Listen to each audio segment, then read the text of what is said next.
Tom Johnson is a senior technical writer for Google in Seattle, Washington. He's best known for his blog on I Would Rather Be Writing, where he posts regularly on technical communication topics. Additionally, he created an extensive web API documentation course that has helped hundreds of technical writers around the globe transition into API documentation. Lately, he has been working on a series of essays titled A High. He has given more than 100 presentations during his career and always in new things, especially trends. And you have been following him through his blogs and articles. Now here, for all of you, Tom in Heart and Place. So Tom, please go ahead. And we are all looking forward to hearing from you. Okay, thank you. I appreciate the introduction. And I appreciate the invitation to speak. It always kind of lights the fire under me to push and think about a specific topic. And I've been thinking about a topic lately that I'm kind of excited about. So Rajib asked me to present on trends, but I sort of present on trends a lot. So I didn't really want to do that. Instead, I wanted to kind of do sort of an anti-trends presentation looking at failed trends and so on. So I sent out this survey a while back. I was trying to identify what are the failed trends? What are things that have fizzled? And I came up with a kind of a list of 20 or so trends that I thought, some of these surely have failed and might be a good starting point.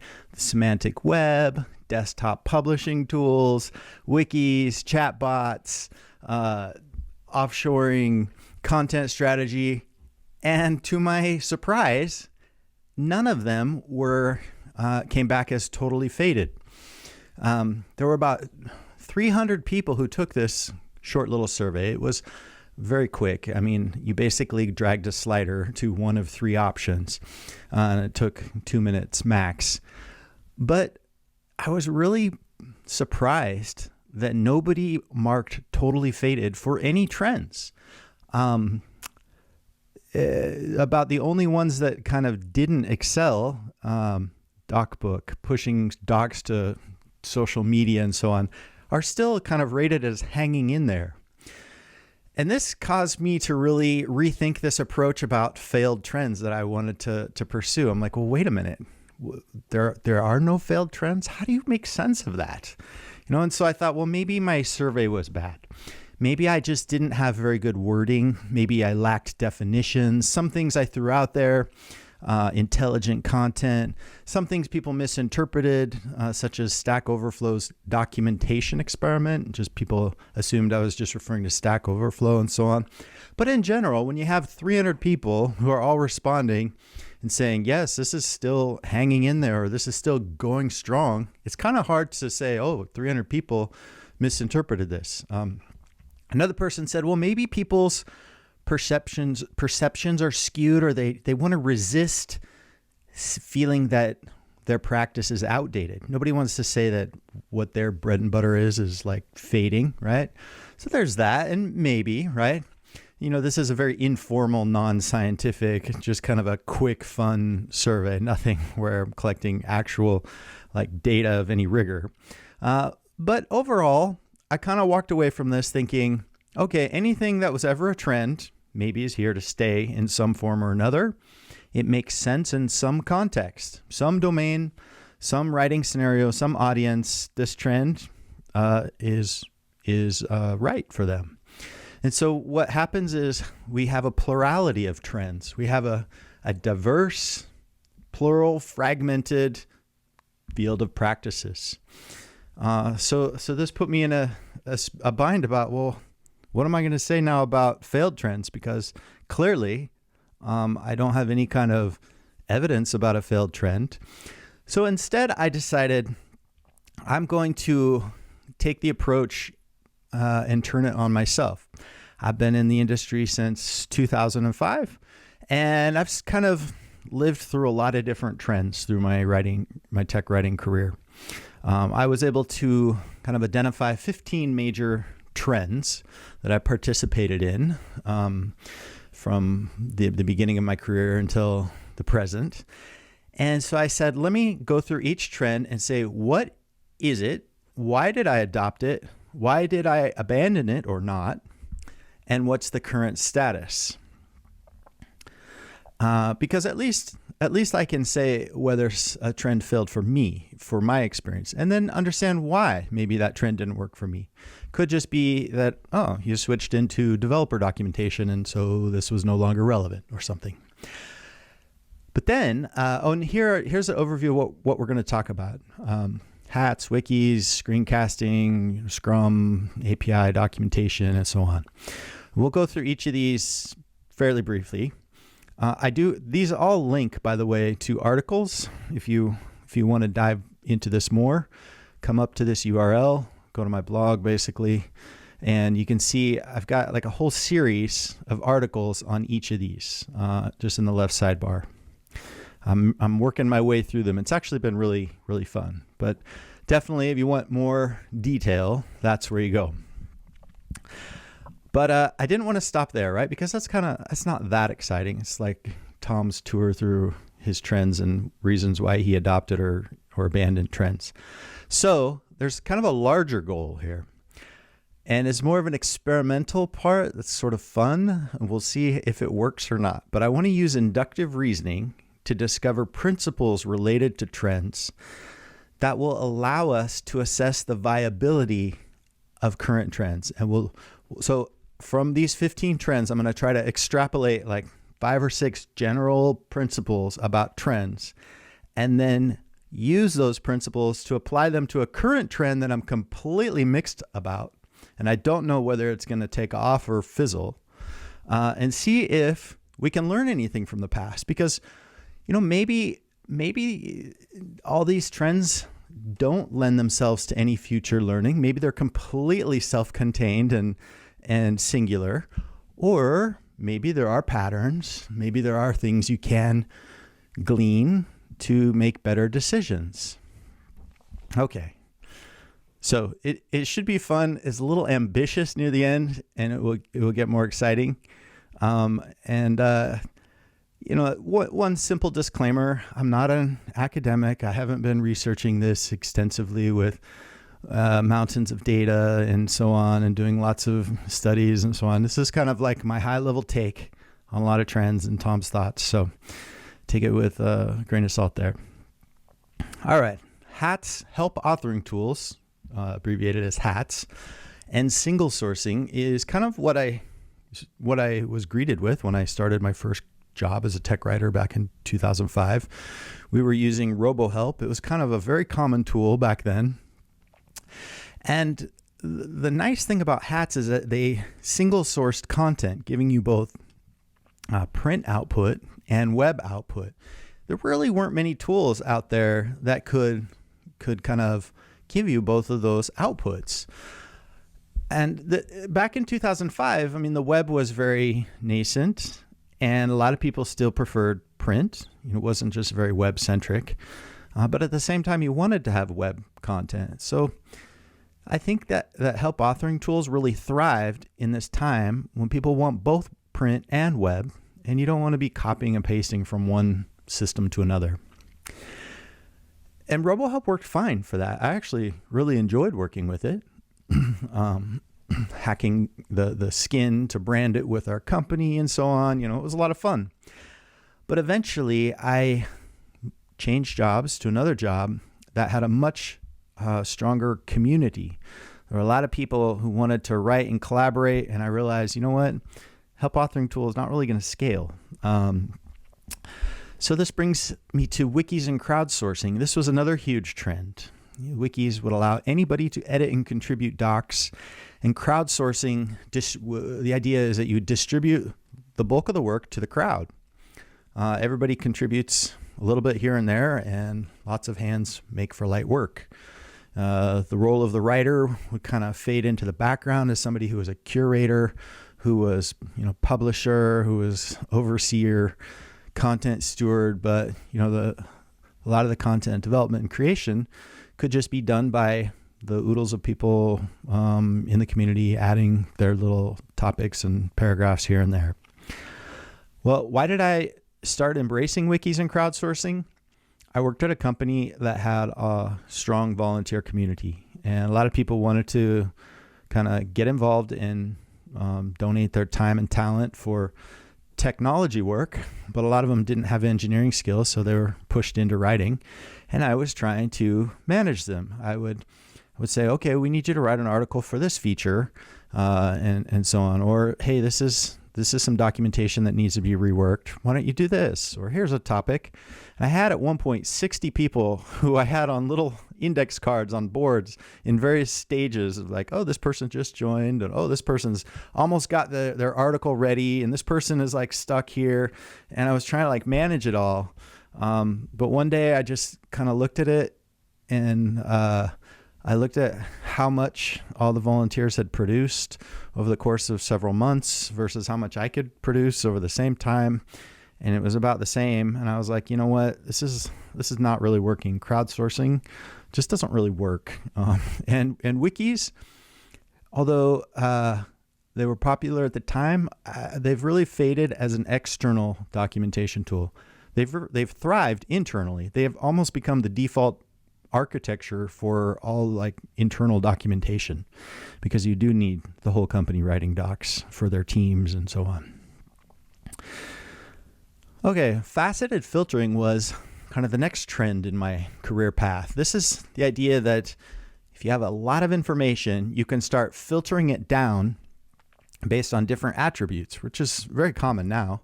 But like if you go to a shoe website and you're like, oh, I want to see sports shoes and this brand and this size, and pretty soon you've just got like 2 left on the page. Well, why couldn't we do this for information? I was really trying to unlock findability and trying to see, how do you enable people to find that one topic? Because their answer is usually there if they could just locate it. Well, this idea of faceted filtering never quite took off, in part because there was really weak tool support for it. It was really hard to get some kind of faceted filters on the side that would narrow down all the topics. It really relied on XML attributes for different values. But XML and the web were just kind of drifting further apart. And it just wasn't a common paradigm in docs. Like information didn't have these clear facets that a lot of physical products do. You know, with shoes, it clearly has a lot of facets that I was just mentioning. But when you have information, maybe you have like a version and a language and an operating system, or maybe you don't. Maybe you just have one version, one operating system, one language, and then what do you have for your facets? You don't. And it didn't really take off. The next trend that I participated in heavily was screencasting. These are just short videos that show you how to do a specific task. 2 minutes, often have some audio narration. In fact, this microphone that I'm using is one that I invested in a long time ago because I wanted to improve the quality of my voice. I even found like a local voice actor and tried to take lessons on how to develop a better voice narration, which I realized was really hard and I was terrible at it. But I adopted screencasting and was really into it, in part because YouTube was rising in popularity. A lot of people thought, oh, text is over. People just, all they want videos. And it was just a dominant learning preference. And I was working with user interfaces, so it lended itself very naturally to screencasts.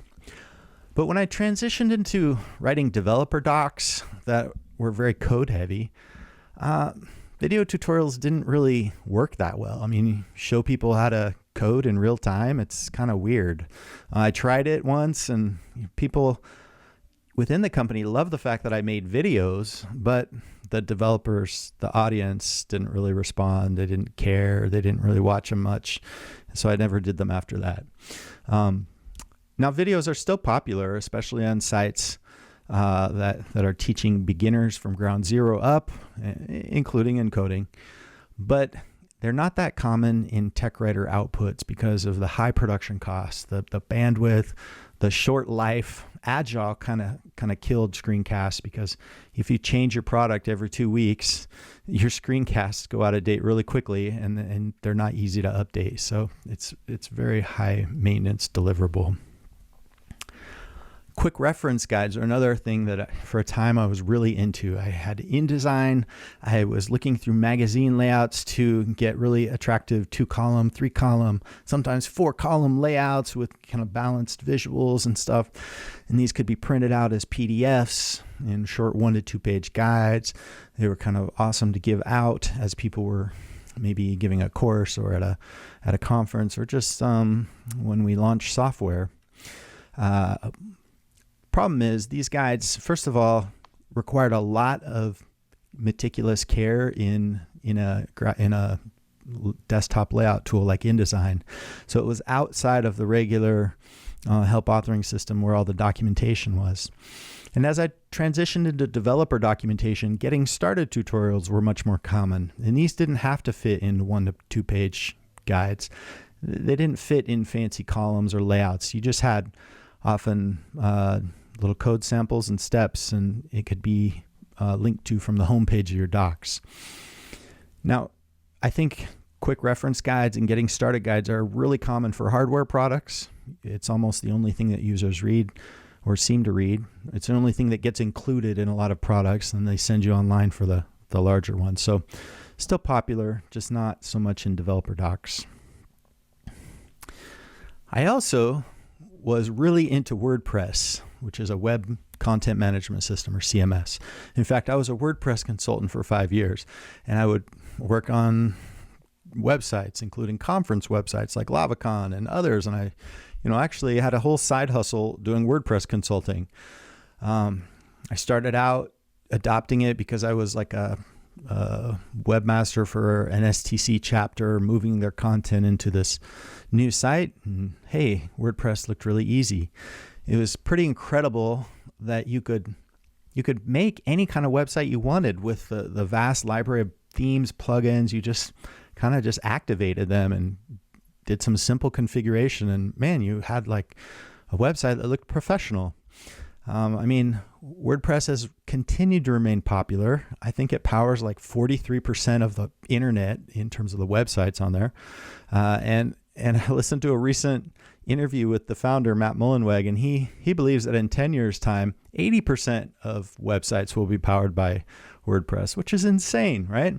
So why isn't it more popular and common among documentation websites? It's easy to do a website, a lot of plugins and themes, yet you don't see hardly any WordPress-based documentation websites. It's like such a paradox. And it bothered me for years. I had my blog on WordPress. I was doing WordPress consulting. But by day, I was using Madcap Flare or some other tool, MediaWiki.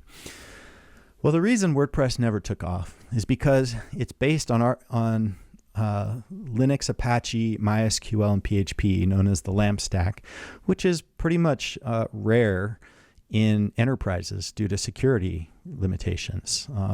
Basically, enterprises don't support PHP for the most part. And so you can never just easily launch WordPress.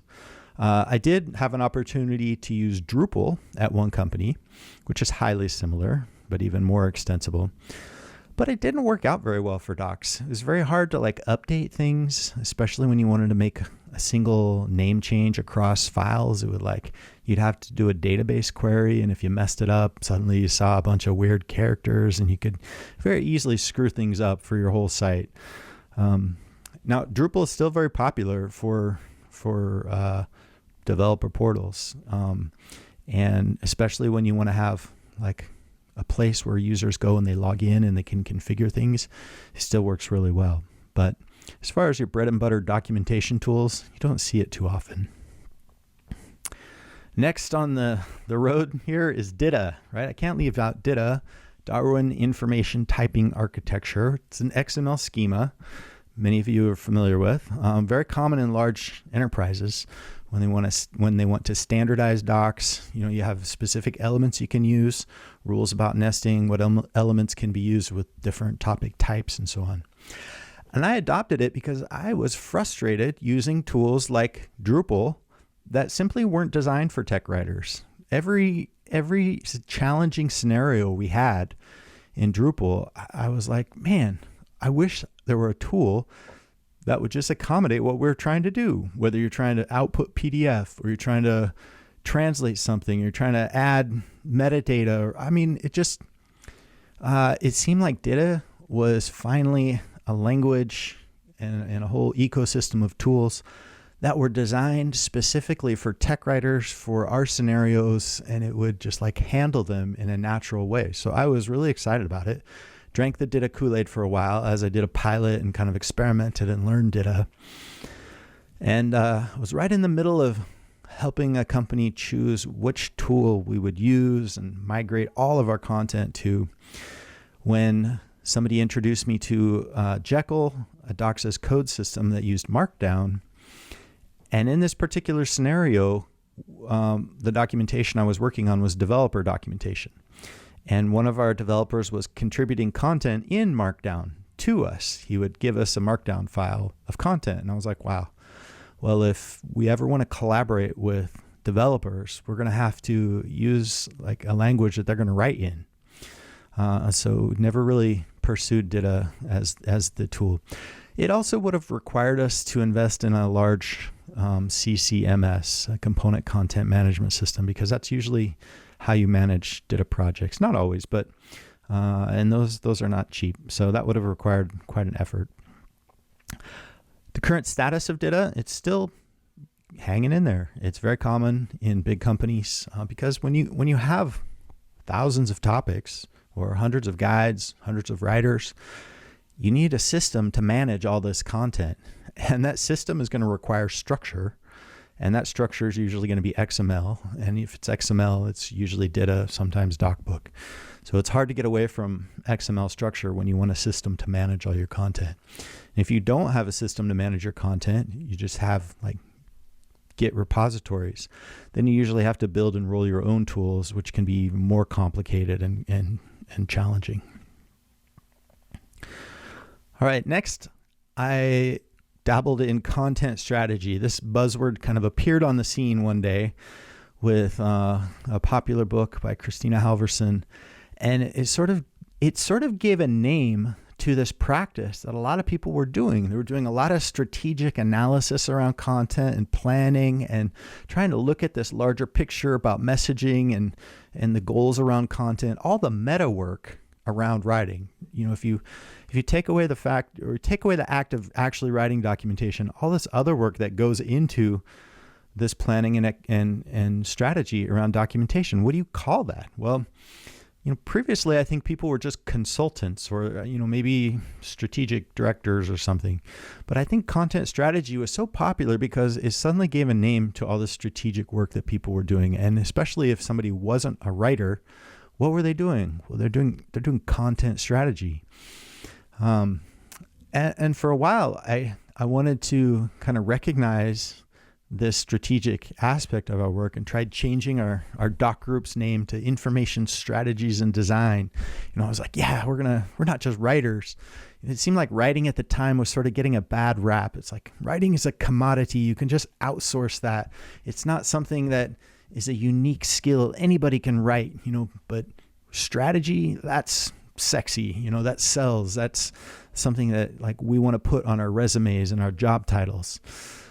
Well, I sort of had an innate reaction eventually to this term because it seemed to imply that writing was just this mechanical act of typing that didn't include strategy, and that always bothered me. But I still feel like, you know, a lot of my role is strategic. I think maybe 30% strategy, 70% execution of tactics. Content strategy is still really popular. I mean, most people want to highlight that, yeah, they're doing a lot of strategic thinking and analysis around their role. But if you try to find a job as a content strategist, you're often misled into, well, there was sort of a semantic takeover by a lot of SEO firms. You know, oh, we want a content strategist would just be a fancy word for somebody who's pushing out content around keywords as a like SEO strategy. But the real content strategists who are like content chief officers and so on, really few and far between. And I never saw the word content strategy proliferate among jobs for technical writers in ways that I thought would recognize its role. That said, it remains one of the most popular trends that's still going strong. All right, let's go on to the next one. Scrum. So Scrum is a project methodology for Agile. So you have shorter iterations, continuous integration with your releases. It's a very popular way to manage projects.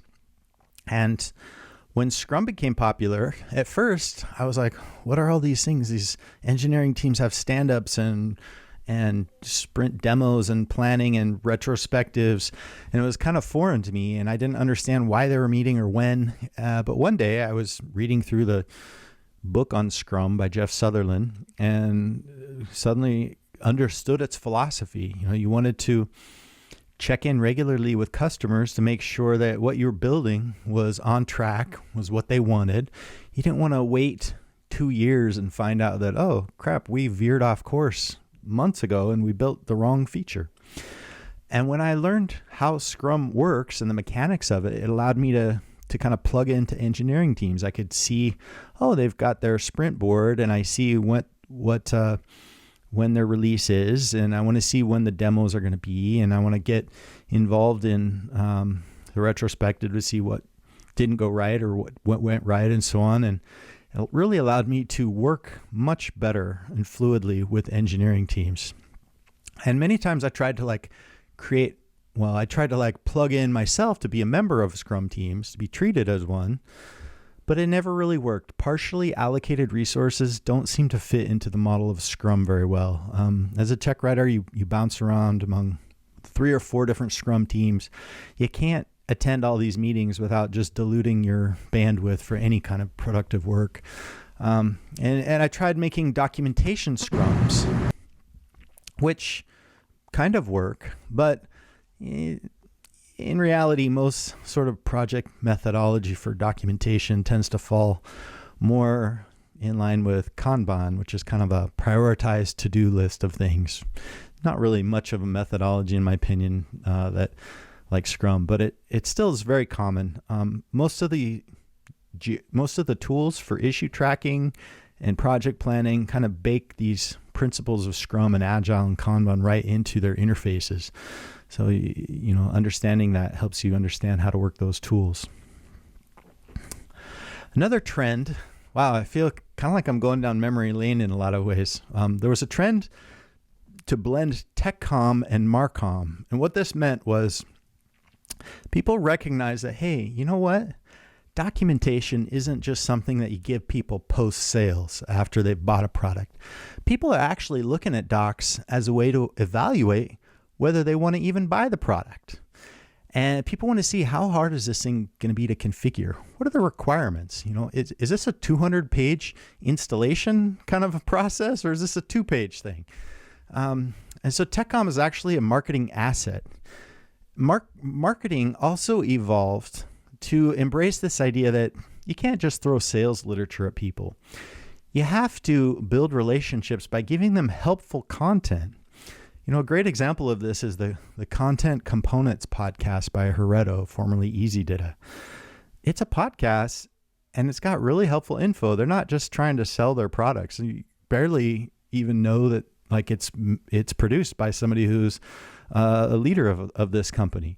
They're giving you helpful information, building this relationship, and making you their kind of partner and giving you valuable educational materials. Well, documentation fits in with that plan perfectly, right? What's more helpful than a nice tutorial or a nice screencast, or, hey, here are all the facts and details about this new product we released. Well, I thought I would be a perfect fit for this blend of TechComm and MARCOM because I blog a lot. And I was like, I would be the perfect corporate blogger. I could take a company's blog and just hit home runs, with content, for sure. Just give me the reins. But when I tried, unfortunately, I was met with the reality that marketing companies or marketing groups really do not want to say anything that touches upon frictions or issues that people are having, which is kind of the basis of story. All story starts with some issue, and then you have some attempt to resolve that issue. And when you remove that friction, or like, hey, this is the challenge we ran into, the corporate blog post just became more of a tech tip. It just basically was the documentation pasted in there, or the release notes pasted in there. And I grew tired of that. I think it would have been much more fruitful to see this intersection of TechCom and MARCOM as like, how can MARCOM reuse our existing TechCom assets? And that would have been much more fruitful. Like in an ebook, how can MARCOM take and repurpose all this content we have about developing apps or something, but make it graphically attractive and packaged as if they're getting something more than just documentation. All right, every page is page one. It was a very popular mantra developed by Mark Baker, who really, he looked at a lot of trends on the web and saw that the way people were reading on the web was that they would bounce around from site to site, or even within the same site, but they weren't reading linearly. They were reading kind of standalone, in a standalone way. They would check out an article and just read it. So if these articles did not have a sense of being able to stand by themselves and provide context and be kind of modular, then they were failing for the reader.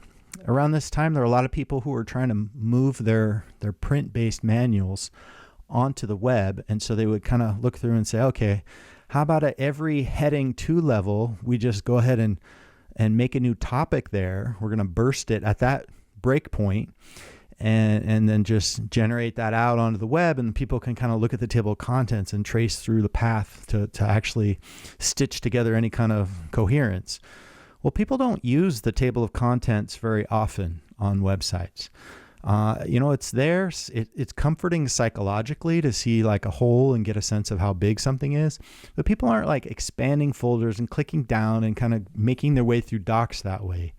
It's much more common that they do a search and land on a page and read it, and do another search, land on another page and read it, so that and a lot of times their first page that they read is also their last page. So it's kind of like every experience is the first page.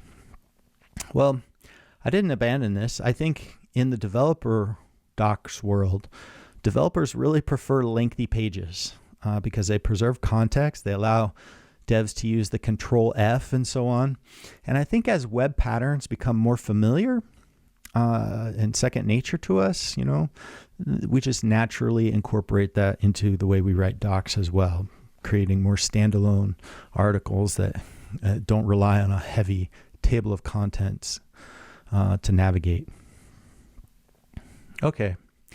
API documentation is another huge trend, and have a whole course on this, right? This sort of rose in prominence with web APIs. APIs have been around for a long time, Java APIs, C++, but it wasn't until like 2006, 10, 15, where suddenly REST APIs are everywhere. And with REST, it seems like a lot of the docs were written just outside of the code. You didn't really need to generate out documentation from the code, from annotations in the source code like you did with Java. Created a much higher demand for documentation websites. With Java, it seems like all the outputs look highly similar. You have a Java doc. But with REST APIs, everybody has their own website. It's like unique from one product to another at different companies. And REST APIs are also a lot more accessible. They're easy to use. You don't have to be a programmer. Well, I definitely embraced API documentation. And even though, I've always had opportunities to do different things, I found that I like working on a code level. I'm not by any means a developer, and most of the code is over my head, but I do like working with code. It's sometimes fun to make things work and experiment with it. I think API docs will continue to be popular. It's definitely the most popular feature on my site, and that popularity reflects kind of the popularity in the industry. All right, getting down there, Git and GitHub. This is another huge trend. Git is a way to manage files with version control, and GitHub is just a platform for Git projects that's online, often catering to open source. And I adopted Git and GitHub because it fits perfectly if you have a docs-like code tool. If you have plain text files and you want to manage them in case you want to revert to something, or you want to merge and have distributed kind of workflows across people, it's a great way to work. But also, if you're in developer docs, this is how developers work. They manage all their content with Git. And if you ever want to integrate in with developers and make comments or edits to source annotations in their code, you'll have to follow a similar workflow using Git and so on. So it's helpful to use it, but it also just really is a nice way to work. It's a way to manage content without a big database and without a big CCMS. All right, docs as code.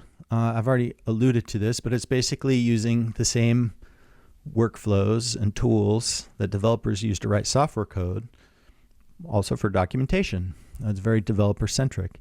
And the reason most people adopt it is because they're working within developer circles and they want these SMEs, these subject matter experts, the developers and so on, to be able to write, edit, and contribute to documentation. Very common in engineering heavy organizations to have this infrastructure. It's grown incredibly throughout the last, 5+ years. In fact, I was looking at my previous presentation. Back in 2015, I gave a presentation to TC World India. Was out at Bangalore, and I totally was talking about docs as code. And I think I was very much on track with this trend because it's not something that fizzled. It's gotten more and more strong. Now, finally, this is the last trend, and basically remote work. You're all familiar with this, mandated with the pandemic and so on. But I think it suits tech comm really well because whereas engineers seem very team centric, they have very tight teams where they're developing, they have to have a lot of collaboration. Tech writers, by and large, tend to be more like singletons, sort of like on the periphery of teams. You interact with a lot of different teams, but you're not really a member of a specific engineering team. And because of this whole need to be on site and have the morale of an engineering team isn't as high. Even when you're on site, you could still be alone in a crowd, Now, why did I abandon or not abandon it? My workplace is adopting a hybrid model, so it's 3 days in, 2 days out, and so on. But I think it's very likely that world events could easily propel us back into a virtual, fully remote model, right? And I'm definitely curious to see what the metaverse brings and so on, and how that might enable more digital interactions. Okay, so that was a lot. Hope you're still with me here. I think I have 15 more minutes. Conclusions to draw. Remember I said that I was taking an inductive approach, right? I wanted to start with some raw data, raw experiences, and say, well, what can I learn from all this? All these 15 trends. Why did I adopt them? Why did I abandon them? It's kind of messy, right? There's nothing really that clearly stands out, but I give it my best shot here. Okay. One principle. What makes sense in one context might not make sense in another. This is particularly true through a number of tools, but take WIKIS, for example. It makes sense when you've got a lot of contributors. It doesn't make sense if you're the only writer, but so if you switch companies and you switch contexts, different tools might make more sense and different practices. Another principle, easier tools won't make non-writers willingly start writing docs. I've seen this so commonly throughout my careers. People think, oh, if we just had an easier tool, then people would just start writing. and it never worked out. It's like people contribute tiny little bits here and there, but writing is a lot of work, and nobody just like writes big chunks of documentation unless they have to. All right, another principle. You're less likely to outgrow tools that are flexible, customizable, and hackable. The Docs' code tools are the epitome of this. They fit into any system and workflow, and you can script commands and you can push and pull them in many different ways and make it fit to whatever your workflow is. And because of that, they sort of survive any kind of frustration about restrictions. Another conclusion: to assess trends related to titles and roles, look at job postings for a reality check. This kind of comes back to the content strategy one. It's like, what do the job postings say? This is actually how a lot of academics study trends. They're like, let's look at common keywords in a lot of job postings over time and see what sort of skills are in demand, because they're always trying to prepare their students with the right skills to succeed in the job market. So this fits in with what they're doing, but it also is a great way to analyze trends, because if no employer is looking for a skill, it's probably not much of a trend. Do you see a lot of job postings for tech writers to write chatbot copy, for example? Could be a way to do a reality check on things. 5, trends start on the web before they make their way into tech comm. I think a lot of the trends that I've adopted have been because I've been working in developer circles, but Git and GitHub and the Docs' code stuff and API documentation, all this stuff, like it sort of starts with engineers within the tech sectors and so on, and it sort of makes their way into tech comm. Even the practices about how people read, with every page is page one. This sort of starts on the web. What direction is the web heading? And I think tech comm usually follows. All right, last conclusion. If you're working with developers, following their workflows, tools, and processes helps you connect with their world. For sure, like a lot of the practices in the developer documentation space are highly similar to those of developers. And it helps you connect with them. It helps you understand their workflows and helps them understand your workflows. And that mutual understanding does help collaboration quite a bit. All right, so those are just general conclusions. Now, in our last 9 minutes, we're going to get to the fun part. Can these conclusions be used to assess future trends? So now, this trend that I'm most mixed about is the remote work one. Can we assess whether fully remote work is here to stay or whether it's a temporary reconfiguration, due to a time-bound event like the pandemic? Is remote work here, fully remote work here to stay? This is kind of the question that's been on my mind and many others, because right now, at least in the US, the pandemic seems to be winding down, and people are returning to office. For example, for me, my return to office date, 3 days in a week, starts in April. So it's like next week, basically, or the week after. And so I've been wondering, well, are companies going to adopt a hybrid kind of work? Is this how it will be? Like I go in 3 days and I'm home 2 days. You see other companies like Facebook, Twitter, they've gone fully remote, 100% remote all the time if you want. What's going to be the trend? How is this going to play out? Other companies are even less flexible, right?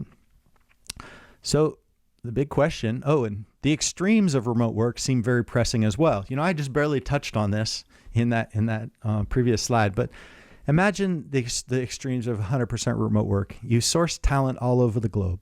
Because of this, workers who were once, local are now competing with people everywhere who can live in less expensive areas. The pool of writers grows. Tech writers get hired in kind of a plug and play model per project basis, like a service. Cost of labor comes down because you can hire from anywhere. Tech writers who once lived in expensive areas and had to charge high rates, now can't get those rates, move out into the rural areas, urban hubs decay. There's no sense of company culture, team morale. It's just kind of just this kind of contract model. So this is like what's at stake potentially in an extreme outcome. If everybody flips to 100% fully remote work, it would be the hugest disruption in the work model since, I don't know, it began. Can you evaluate this using these principles that that I was just talking about? What makes sense in one context might not make sense in another. Well, now you're getting into just more of my thoughts here. But basically, I think the post-pandemic world definitely presents a new context where previous models might not apply. Previously, outsourcing was kind of the way that people hired outside, but that didn't make the local tech writers extinct. But in a post-pandemic world, outsourcing might be more common because everybody's already remote. Easier tools won't make non-writers willingly start docs. Well, this one doesn't really connect very well. I think tech writers are here to stay no matter what, just because people aren't naturally going to start writing big chunks of docs. But I don't really see how this principle applies to assess remote work as a trend to stay or disappear. You're less likely to outgrow tools that are flexible, customizable, and hackable. Well, for sure, it's not a tool, but remote work is definitely something that's flexible, customizable to your schedule. Attend meetings anywhere, interact asynchronously, do video conference from any place. So it's definitely a model that fits a lot of people, and that flexibility tends to be very appealing. To assess trends related to titles and roles, look at job postings. Well, you can look now at job postings and see how many job postings are there for fully remote tech writers. It's kind of hard to look at that. It's hard to sort of evaluate that. But definitely there are a lot more. In fact, fully remote is now much more visible in sites like Indeed and so on. Trends that start on the web before they make their way into TechCom. I think if you look at engineers and how they work, for sure it's interesting because engineers a lot of times like extended periods of concentration so they can get into flow. And even now with social media kind of fragmenting our attention, this need to have extended periods of time to think and work code out might be something that's really important. It might be something that people, especially engineers, feel they can only achieve in an isolation at home and so on. And if engineers go fully remote, then I would suspect TechCom would sort of follow. And finally, if you're working with devs, follow their workflows. For sure, if you're working with teams of engineers that are all permanent remote, it seems like tech writers would be as well. So I don't know. Whether you can actually use any learnings from past trends to evaluate future ones is up for debate. But my conclusion is that it seems more likely than not that at some point, fully remote would become the norm in the future. No idea how far, but for the time being, it seems most people are adopting hybrid models. And this is where, it's kind of a reality check on this presentation. Can you extrapolate principles from the past on trends to try to predict the future of how trends will play out?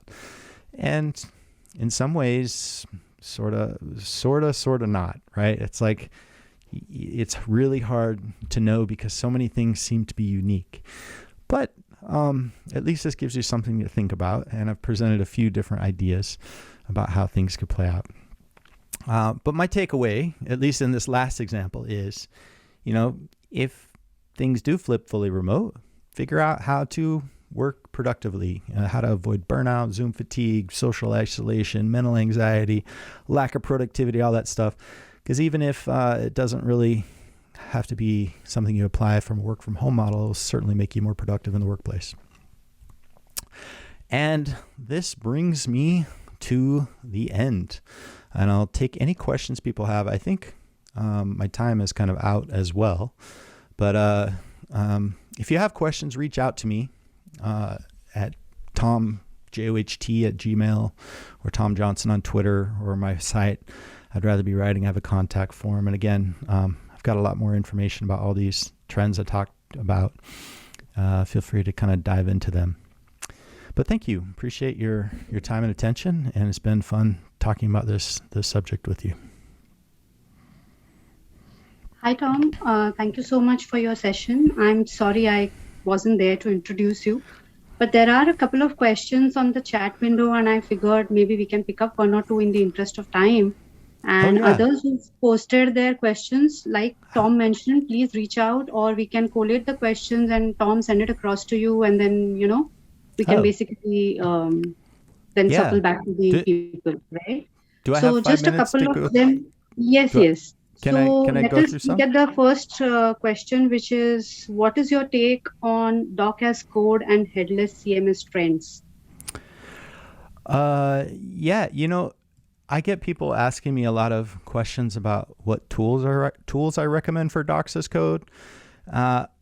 And it's very difficult to navigate still. Most of the big tech companies roll their own, or they have tools teams to support a lot of these needs. There's no out of the box sort of experience, but I do think that they're here to stay. And the headless CMS will give you that easy interface that's more web CMS like on top of something that lives on Git. I definitely recommend people kind of pursue that.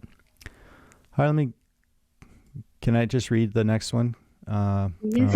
Or if you could take this one, which is kind of probably running on everybody's mind more often than not, is that, do you feel chatbots and automation can take over tech writing opportunities in future? Which one is that? There we go. Do I feel chatbots? Yeah. This morning I was playing basketball with a guy who told me that his job is to automate content snippets in a Mad Lib kind of way. Basically, they have these pre-formatted sentences. They take out keywords from it and then just use AI to generate sentences from a pool of other words that get stuffed into the sentences in an automated way. And I was like, that sounds terrifying. I don't want to read stuff that's written by AI. But do I think chatbots and automation can take over tech writing? No. I mean, I don't think I've ever had a positive experience with a chatbot.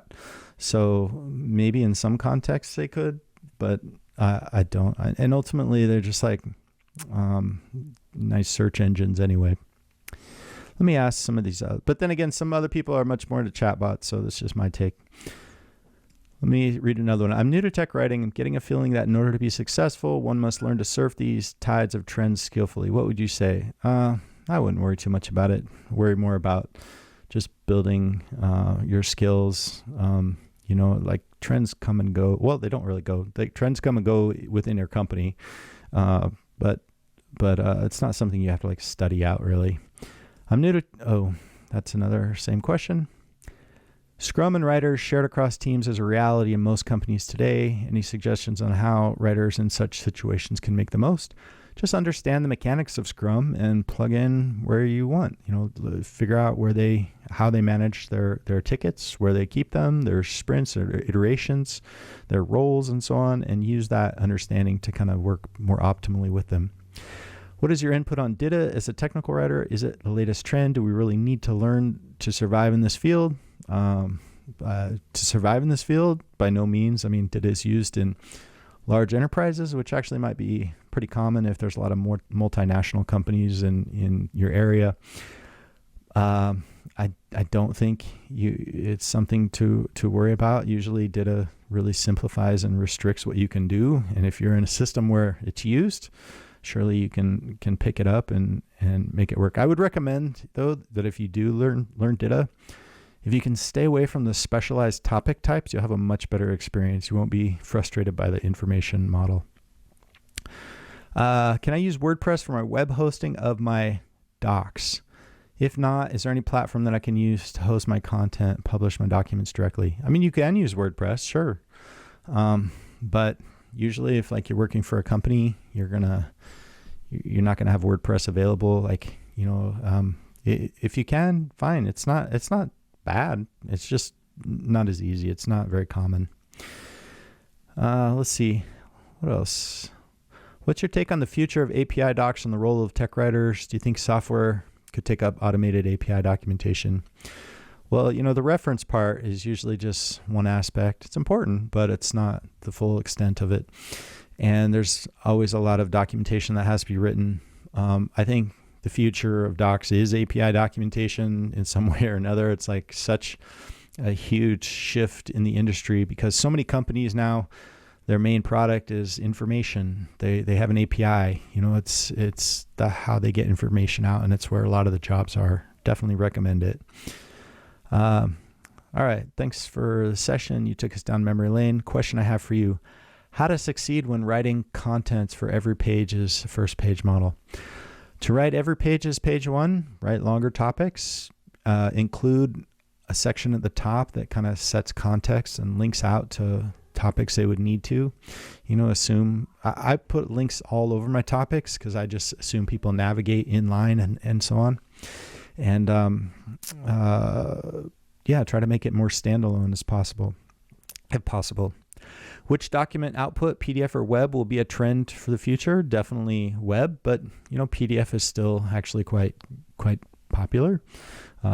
It still ranks at like 30% of the outputs for whatever reason. But the web seems to offer so many more advantages for navigation and information architecture and so on. It's hard to access controls. It's hard to not think that it would be more dominant. All right, well, that's my quick run through all these. Again, thanks for being with me here, and feel free to reach out to me. Hope you have a great conference. Thank you, Tom. We would like to take this opportunity to really thank you for attending this and sharing your ideas, because like me, I believe a lot of us have been kind of visiting. I would rather be writing on and off, and I think it's really good to kind of get it firsthand from you. So thank you very much for this amazing session, and we will definitely be reaching out for any more questions or any more inputs we would like to have from you. Thank you so much for your time. Thank you. Thanks, Tom. Bye-bye. All right. Bye. Bye-bye.